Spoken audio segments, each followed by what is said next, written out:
Hi friend मु विद्याधर मोर YouTube channel के स्वागत करुचे। आज ब्लॉग रे नहीं जी आपण को देवझरण। तो फिर आसुन जिमा देवझरण जो वाटरफॉल होची पानी पहाड़ रू खसुची। ये देवझरण ये जुजुमुरा ब्लॉक रे रही अछि। देवझरण रेढ़ाखोल नु 34 किलोमीटर आउ संबलपुर नु 30-32 किलोमीटर हेबो। तो फिर रेढ़ाखोल साइड नु गले राइट साइड जीवाक पड़ो और संबलपुर नु आसिले आपण को बस स्टैंड नु 2 किलोमीटर आसी लेफ्ट साइड जीवाक पड़ो। ये देवझरण रोची गोयलगुड़ी रास्ता रे। तो फिर आसुन जीवा देवझरण।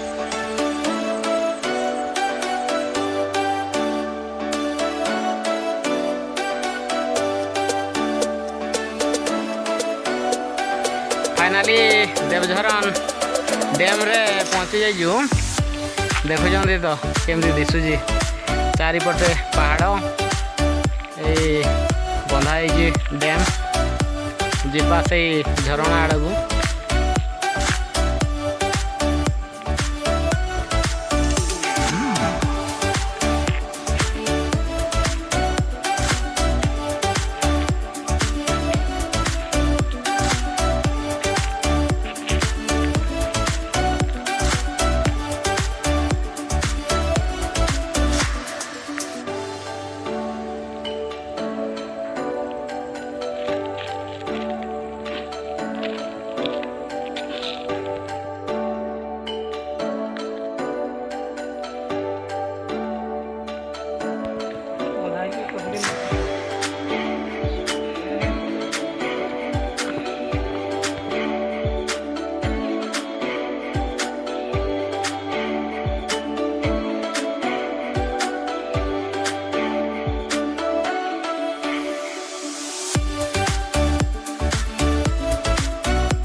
यही नदीबंधरे गवर्नमेंट तरफ गोटे नदीबंधरे बुलवा गोटे बोटिंग देते गवर्नमेंट। से बोटिंग वर्तमान चोरी 25-30 दिन हम से बोटिंग चोरी हो जाइए। पुलिस तदंत चली खोजाखोजी चली। तो फिर आसुन से झरणा साइड को जीवा।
गवर्नमेंट को द्वारा रास्ता काम कंप्लीट हो जाए।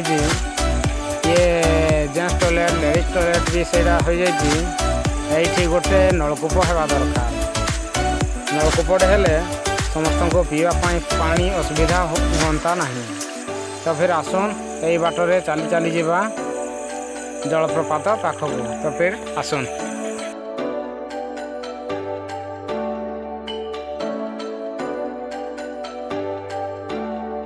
जलप्रपात पाखक ए पहुँची जाइजु।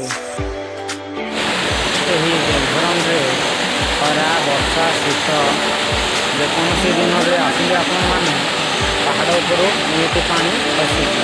यही पानी 20-25 फुट हे ऊपर पानी खसुची। आपण ଭୋଜି ଏ ଜାଗା ବହୁତ ଭଲ ଲାଗୁଛି। ଦେଖୁଛନ୍ତି ତ ପାଣି ଦେଖୁଛନ୍ତି ମାଛ କେମିତି ପହଁରୁଛନ୍ତି ପାଖରେ। ଆପଣ ଗୋଡ଼ ଥୋଇଲେ ବି ଆପଣଙ୍କ ଗୋଡ଼କୁ ଏ ମାଛମାନେ ପହଁରୁଛନ୍ତି। କେବେ ଇଚ୍ଛା ହେବ ଆସିବେ ସେଇ ଜାଗାକୁ ଏବେ ଭୋଜି କଲେ ବହୁତ ଭଲ ଲାଗୁଛି। ତ ଆସନ୍ ଏହି ବେଲଝରଣକୁ ଏହି ପ୍ରାକୃତିକ ସୌନ୍ଦର୍ଯ୍ୟ ଉପଭୋଗ କରନ୍ତୁ। तो फिर आसुन यही बेलझरन। तो फिर फ्रेंड मो वीडियो भल लगिले लाइक शेयर कमेंट निश्चय करेंगे। रोचे ओके थैंक यू जय जगन्नाथ।